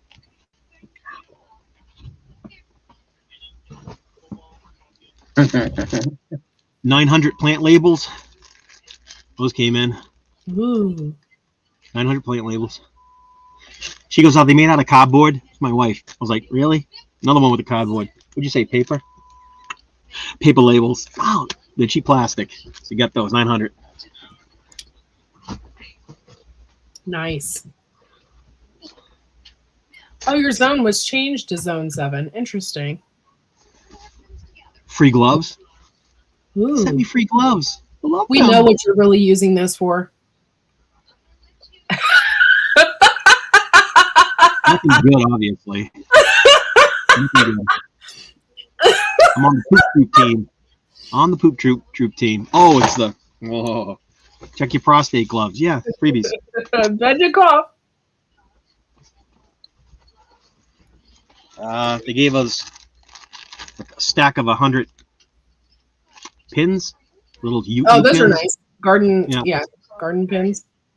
They're called. She said they're called garden staples. Ooh, You're Yes. right. I'm wrong. I was right. wrong. She's I know? more technical than I. The doohickey that holds things down. That's them. I could use some shears, honestly. You need a good pen that writing doesn't fade. I saw some plant 100 tech Shire. store. I swear it was just recycled mini blinds. That's what we use. We use mini blinds. 100 Shire points. What are these? Somebody, come on, help me out here. Straws. Nope. Steaks. Cigarettes. You're borderline with steaks. Sorta. Are those things you wrap things up in? Are they bendy? They're bendy. There's the bag that comes with them. Oh. It's part of a kit. Nice. I'll show you the other part of the kit. Ooh, there's a whole kit. Ooh. Wrapped Oh, up okay. tight. Okay, so that is for like what? Is that cold frame kind of thing? Cover your crops, cover your along the lines. vegetables. Bug netting. It's 100 feet, 10 by 100 feet. It's all bug netting. So all our greens that the chickens keep murdering here, that I complain about in every single video, my chickens ate all my starts. Yeah, we're gonna stop that. There's enough of that stuff. Got my hoop house. Gonna build little hoop houses. Not hoop house, hoop netting, hoop garden, hoop. Stop your chickens from eating your greens. That's something that I want for real. I want a couple of those. That'd be nice. Or you can treat your chickens like my chickens, like I treat my chickens. Cage them up like prisoners. That's coming when I get more money. I can build a gigantic run and a proper coop for them. Yeah. Oh, 100%. You're right, Rick. I think that white butterfly when it first came out, and I was like, oh, honey. I said, look, there's a white butterfly in our garden. It's so beautiful. And then I realized it's a cabbage moth. It's got It was smush horrible. 10-gallon potato bags. Grow carrots on them, potatoes. Gave us 3 of those. Kind of nice. Big, huge kit. Oh, man. Oh, imagine what a Temu. Not that I'd subscribe to Temu. Wouldn't put that on my phone. Yeah. I don't need all my passwords sold to the internet. I don't need them selling my browser history. That's why we don't buy off of Temu right there. Yeah, that's exactly why. Hi, Yeah. Temu. What is your profits per year on your sales? Oh, we don't make any money off the products we sell. Huh. So It what just do goes you straight, sell? straight to the Well, Chinese since company. you install us on your phone, we sell all your information. We make mucho money off of that. Yeah. It's Temu off the phone. Also, guys, I have to tell you something I was really pissed off about. Okay, so my husband and I, we went out one night and we're like, oh man, we really wanted pizza. So It was like 11 o'clock or 12 o'clock at night. We're like, couldn't find a pizza place open. So we found Papa John's and they're always open. So we're in the Papa John's parking lot. And we're like, man, none of us wanted to go in. So we called them from the parking lot, right? Like, and it was very strange because I'm watching the guy. Okay. He didn't answer the phone. I'm watching in the window. He didn't answer the phone. So I'm like, who am I talking to? It was like a guy in India. They have completely outsourced their phone people. Your phone people? Their phone people are no longer in Papa John's. They have outsourced them to India. And the guy in India took my credit card number over the phone. So after that, we have both decided that we were no longer buying pizza from Papa John's. That's weird. Ever since I've been a little kid, I've been to the beach getting my pizza, and the guy's got the phone here. Answer, what do you want? And he's doing this, right? And then he's got on, he's putting the sauce on, throwing the cheese on there. Yeah. How many? What's the address? Yep. All right. Give me 15 minutes. Call back. I'll call you back. Puts the pizza in the oven. Calls the phone number back. Hi, is this Peter? Oh, it is. Yeah, I got your pizza. It's going to be 20 minutes. I'm sorry about that. Just checking with them. Make sure it's a legit order. Hangs it up. Yeah, they don't do that anymore. It's outsourced to India. I was talking to some dude in India. And like I had him going, I had him laughing. I'm like, I see you in the window. Like, I'm just joking with him because I know that he's not really, And like the guy was like laughing and stuff. But at the same time, I was like, dude, I'm like, I was kind of pissed. I'm like, they've outsourced Papa John's. Gotta call India to place an order for a pizza here in the States. Buy local anyway. I buy local pizzas anyway, but still.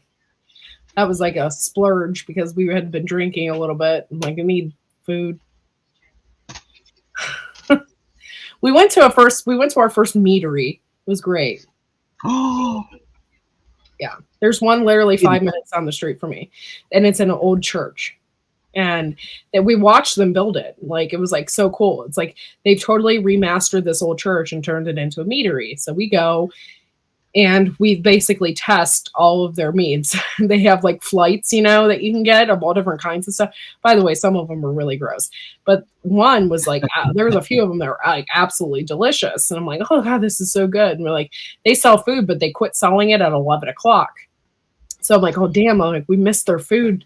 We're kind of hungry here. So we went and got Papa John's. Yeah. They've outsourced. It's horrible. We got a little while ago, I think you might have popped in on the live, I forget. I think you did, pretty sure, because I always yell, Courtney! Yell at you for just showing I'm happy to see you. I got one of the 72 cell trays planted up there. We still got to do the second one. So nice. But what I can't do is start dropping these in there. Can't do it indoors. Got to wait till April. Yeah. Not yet. Squashes and stuff, you wait until a little bit after May. I am so excited. I'm like, I just want to see if they'll sprout. I just want to sprout some of them. Then I'd be wasting seeds. So, yeah, I get that. Yeah, direct sow. Did you see all the weird, freaky melons we have? Yeah, I watched. Yeah. That was awesome. That's pretty cool. So here's my problem. Here's my dilemma. I've got like 12, 15 different types of melon seeds. I'm not going to be able to seed save. I'm in trouble. Grow one variety. No! Why did I come up on this live? Break my heart. No, I'm growing them all. Okay. Yeah, she's right. So I will. How do I do it? I'll have to go to other properties, like my friend John's and my friend Russ and Altea and Gail and M, and say, hey, put this in the ground for me. Let me know when it fruits. You can have whatever other fruits other than the seeds. I just don't. I need one of them. Give me 100 seeds from one, and I'm good to go. Yeah, it's the way to do it. You're right. Yeah. Plant one of them. Oh. We bought all these flavors of ice cream, Billy, but you can only pick one to eat tonight. Yeah, I'm not gonna go. Dude, speaking of ice cream, I was watching. By the way, I watch a lot of late night Facebook. Okay, every night I wake up between 2 and 3. I don't know if I'm being haunted or if the demons are coming to get me. But every night I wake up between 2 or 3 in the morning, and I don't know why. I just do. So anyway, I end up reading stupid stories on Facebook or like watching stupid videos. So I was watching this video, and this woman in South America or something planted these beans, and they're called the ice cream bean or something. And it's literally like this big, and it's so freaking big, and the seeds are this big. And they say that it tastes so good. It tastes like vanilla ice cream. Oh, wow. I'm like, See, that's what you want, rare stuff like that. Sounds cool. It sounds tropical, like you can't grow it here. She had a nice greenhouse that had an air conditioner and a heater built in. You didn't care about your electric bills. Yeah. Hand pollinate. Yes, that's another thing you do, but it's a total pain in the ass. You could hand pollinate and use your insect covers as a way to protect them, and then just hand pollinate. But that would be a pain in the ass. Get your Q-tip out. Yeah, you're out there with a vibrating toothbrush. Hey, I was about to say that. Billy, what are you doing out there with a tooth what's that vibrating noise? What are you doing to those melons, Billy? They like it. You're out there with a vibrating toothbrush. I watched a show in China. This is the girl's job, and there's a bunch of people. They're in like those 200 hectare acre, 400 acre plots, and it's nothing but a tree type. And this is during the bee scare, when the bees are really scarce. Their job is to go around with those little paintbrushes and poke the apple trees. And they climb up, and they all day long just pollinate every single bud. And then they move to the next tree, and they do the same thing every single flower. And they asked the girl if she liked her job. She said, yeah. She goes, it's not hard. She's like, it's tiresome, but it's not hard. And then they show you, like, I don't know, X amount of months later, when the cool season comes and that variety is ready to be picked, the yield is stupid good. The trees are just hung over with fruit. So they do really good jobs versus the bees that aren't there full time trying to pollinate apples. That was an interesting show. It was really cool. Yeah, anytime I got apple trees and pear trees, which you need a female and a male one to pollinate. I planted them really close to each other. Oh, I'm wrong. I just remembered. No, it was two apple tree varieties they had. 2 apple trees. That's what it was. She had to take she had to take the brushes and crisscross them. One was one color, one was the other color. So she'd go and dip in this tree and get it all loaded up, and she'd take that one from that tree, load it up, and then she'd pollinate this way with that breed. And then on that species, she'd take this brush and she'd go pollinate that side. That's what it was. Or she had a basket. She had a basket full of the flowers. Really cool to watch. Yeah. This is the one, Courtney. This is, why is my camera reversed? It's the flat tire. Little ugly squished melons. Can't wait. If I had to pick one, I would pick these to grow if I only could do one. It's because they're freaky. I like freaky. That's cool. Yeah. He likes his freaky melons.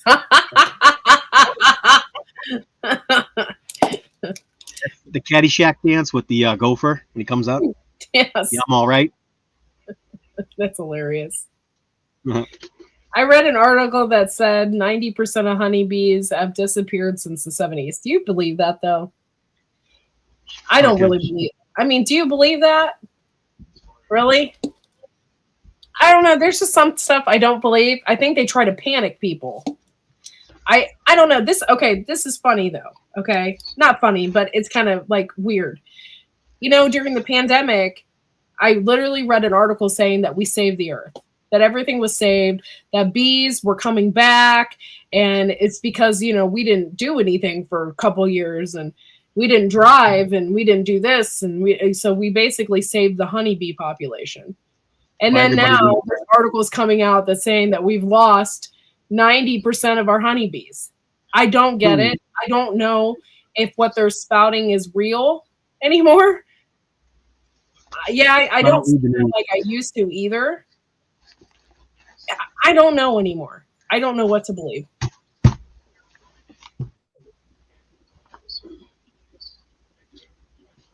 And then on like some sort of seed vlog, they said that like we've already lost same amount like that, like 90% of our seeds that we had 200 years ago, that most of the crop varieties that we were able to grow are gone, and we're only surviving off of worldwide 10% of our seeds. So like 90% of the variety is gone. I don't believe that. I don't know. Do you know that? Do you know that vlogger who goes around the world and he tries all the fruit? No, but With that's the cool glasses though. on, he travels, and he eats them really weird. He's like, he eats them very daintily when he eats something. That's So funny. he's been doing this vlog since he was a kid, and he's been on YouTube forever. Wow. And he says, I've only tasted maybe about 9% of what's on this earth, and he's tried hundreds and hundreds and hundreds of weird fruits and vegetables. Weird. Just stuff you've never even seen or heard of. You know, I wonder just if really he's weird tried things. that bean that tastes like vanilla ice cream. What you do is you post on a recent video of his, like oh, he posted an hour ago, and you're like, hey, there's this down in South America, and he'll just go, he'll plan that trip out, and he will get that video up probably within a month. Nice. Happy Mac knows, right? I love the fruit guy. He's got some weird crap he eats. Yeah, The fruit strange guy. stuff. The fruit guy. I don't know if he's called a fruit guy. I don't know. I'm The subscribed guy, to him. you know, the guy with the fruit. This one here, he's got the eggs. One of the eggs you want, this one here's got the fruit. You ever hear of garbanzo beans? What's I up, got those. Mr. Noah? I'm doing wonderful this evening. Wonderful. Darren knows he's in trouble with me. He knows that. Every video he does a hot tub video. He knows I'm fuming. I ain't gonna speak about it. He made a promise recently. I'm just not gonna talk about it. It's gonna break my heart every single time. Hot tub video. It's just him in there. Gotta love it. I don't know how to spell YouTube. Come on, killing me. If you guys don't know who Thorhaven Farm is, you need to go and subscribe. No, Like- you don't need to know who he is. He's a heartbreaker. That's all he is. He'll break your heart. I think Wickeshire has a little crush on Thor. Yeah. Did you know? Stop exposing my secrets, Squirt. Knock it off. Oh, that's hilarious. But yeah, go over and watch Thorhaven. They're freaking awesome. Legit Awesome. farm. Legit videos. Funny. Some are funny. Yeah, check them out. When you think of this lifestyle, like when people film stuff for beauty, like perfection, like it's so disgusting and gross how perfect his little environment up there is. It's got the snow, it's got the romantic trees and the sunlight coming down. He's got the man cave, but everything's splayed out, perfectly measured. It's just nice. Everything is nice. It's disgustingly perfect. When you go do that, it's what you want in life. You want it to look like what his place looks like. In other words, that's my support for Thorhaven. It's beautiful cinematography and everything. You know. Oh, Thor. Yeah. Bound chicka bow. Someone has a crush. And crush bromancing. Ooh. Yeah, we love you, Thor. We love you. We got fruit flies. Isn't that nice? It's warm enough for fruit flies. I Yeah, did not miss it. We did traps. One year we had them, and it's because I had cranberry bushes that I wanted to start, and we started them in February to try and get them out in the ground. And I had freaking those things everywhere. It was so annoying. So I made little traps with vinegar and the cups and the thing. Oh God! And then you had that nasty smelling vinegar all over the place with dead bugs in it. Did you put a drop of soap in the water, like a little tad bit of soap in the water? Because I forgot what they call that when it breaks the surface tension. That way, when they land on it, they sink. They don't stand on it and go, "Oh my God, I gotta fly away." Yeah. It's like, take that, little bugs. We kill them here constantly too. I do that. I got the little ooey cups of yogurt. It's ooey by Yoplait. It's one of the best yogurts I've ever had. We get the little glass cups. I get them too. Yeah, and I love them. These little drinking cups are cute, right? They're adorable. And then that's what I use for my vinegar, water, and soap. And we just kill them by the hundreds here. You know they make lids for those? I couldn't believe it. Where do you get the lids? You can get them on Amazon. They have wood ones, they have plastic ones. You can get lids for them. They're totally 100% reusable. By the way, that's the only yogurt I like because it comes in a glass container. And it tastes They good. stop- It tastes yeah, if they amazing. stop making yogurt in a glass container, I would stop eating yogurt because I don't Yeah, want it out of plastic. You get the fake yogurt, and you can tell it's like a synthetic mush. Like it's a really funky. Like the texture is like no, there's no texture to it. Fake yogurt is nasty, and the Yoplait is you can taste it. It's creamy. It's like it's a real yogurt. It's little and it's friggin' expensive and it's good. And maple. Stop buying the maple. Leave the maple on the shelf for me. Don't touch my maple. Or how about spilling one of those MFers on yourself by accident because you're trying to pick stuff up? Then you smell like vinegar and dead bugs. I had that happen to me. Somebody told me, like, because, you know, they're like, I've had all these squash bugs everywhere. And I'm like, how do I get rid of these MFers, you know? And they're like, oh, I just go out to my garden with a mason jar of Dawn dish soap and I just flick them in there. So I was doing that, and it does. It kills them right away. I misstep. I'm only 5 foot tall, so I'm like trying to reach like the tops of my trellises and stuff. And I misstepped and I spilt the bug juice water all over my arm. It's like disgusting. Oh, I snorted. Wait, that's not allowed here. I'm the only one that is allowed to snort. Mm. Hello, adventures. Adventures with Outdoor Eagle. Thank you for coming in. Oh. I need coffee. Dude, okay, adventures. I thought you put out a video. Okay. And I was all excited because I don't think you have a lot of videos, if not any at all. So I was like, I was excited. I'm like, oh my God, Adventures Outdoor Eagle. They really have a video out. I go and I click on it and I'm watching. It wasn't you. It was Adventures Outdoors or something like that. I'm like, holy shit. I'm like, this video is really put together. I'm like, I know what they're doing. I'm like, oh my God, I hobnobbed with a cinematographer or something. I'm like, it was really good. And I was like, this is not them. I love you. So, Court, this is what we use for our paper seed packets. You know, the kids, you open the seed packet up nice and gentle, and then you take this and seal it back over. They're supposed to be coming out with seed packets that are resealable, that have the glue on them. The little, it's kind of like, I don't know, like an aqua blue green color. You know, that color glue that's sticky? Yeah. Those, yeah, resealable. You seen those? How many did we order off Amazon? No, I saw them when I was 300? Oh, the ones here, yeah. I think the other ones we got are the lick and stick. That's what you want to get when someone doesn't brush their teeth in the morning, sends you out a seed packet. Why does it smell like eggs? Bacon. Delicious.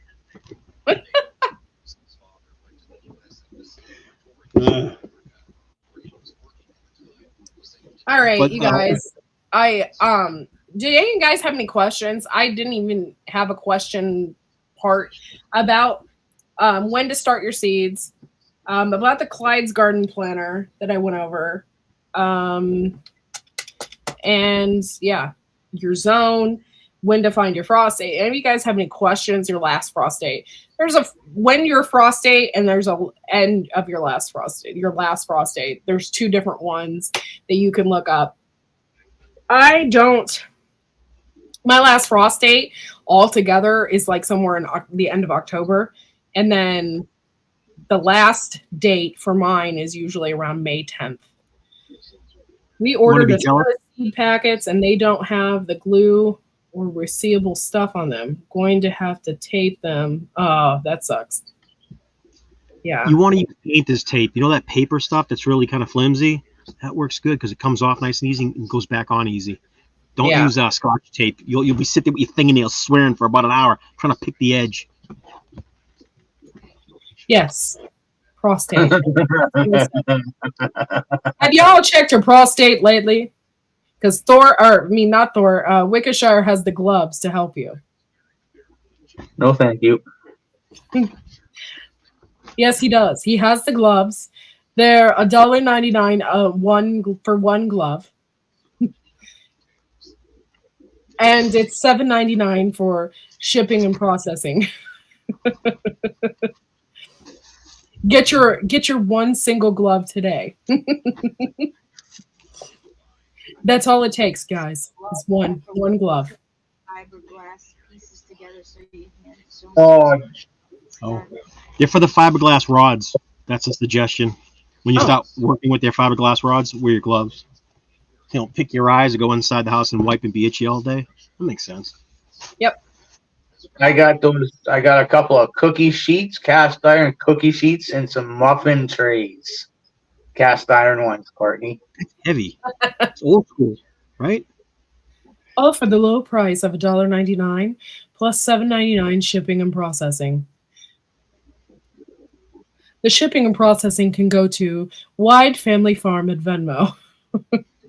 And Oh, yes, I remember that episode, Rick, where George's soon-to-be wife died because she licked all the envelopes. Yes, that was very, very sad, but very, very funny. You know what I will not forget is when he dated man hands. That always cracked me up. something's ringing in my head, and it's probably from when I was a kid. Is it true that the envelopes made long time ago were sweet to the taste when you ran your tongue across them? Am I crazy? Trying to remember that. Does anyone remember licking envelopes as a kid and them being sweet? Yeah. So it was an enjoyable process, licking the horse glue. Oh, I never thought about that. Is that what that is? Horse glue? Horse hoof? Like gelatin. Yeah, it's like a gelatin. Yummy. Delicious. You had to make it out of some sort of food process edible thing because people would stick it in their mouth, you know. Yeah, they didn't taste bad. I don't think so. But They didn't taste bad. when you look at envelope, you don't think about it. You're just like, What am I licking? oh. What were you saying, Lewis? What am I licking here?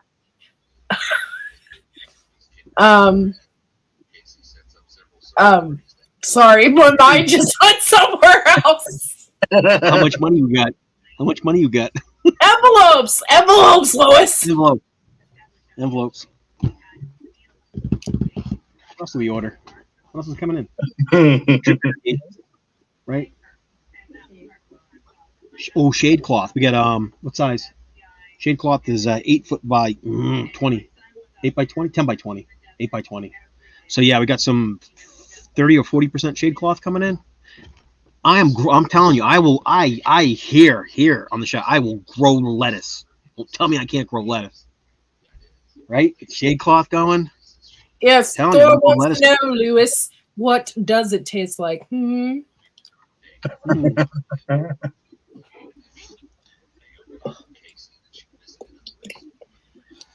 All right, y'all. I have to bring in my eggs.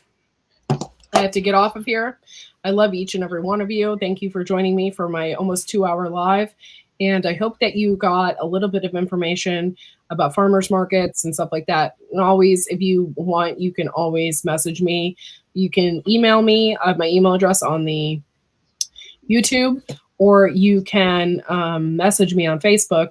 If we're not friends on Facebook, more than likely I will not message you back because it goes straight to the spam folder, and I don't check that for months in advance, months later.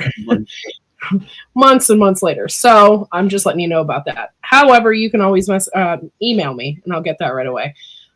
Thank you all for coming in. I hope you enjoyed our chat, and I hope I did really give you some ideas about farmers markets. And it's not all about buying for yourself and then wanting to sell what you have. It's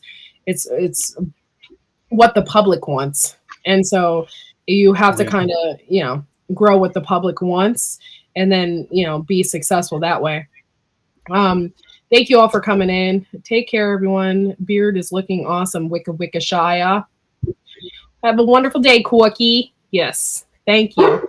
I appreciate you guys, and we will see you all next time. And hopefully I'll go live either Wednesday of next week or Saturday, depending.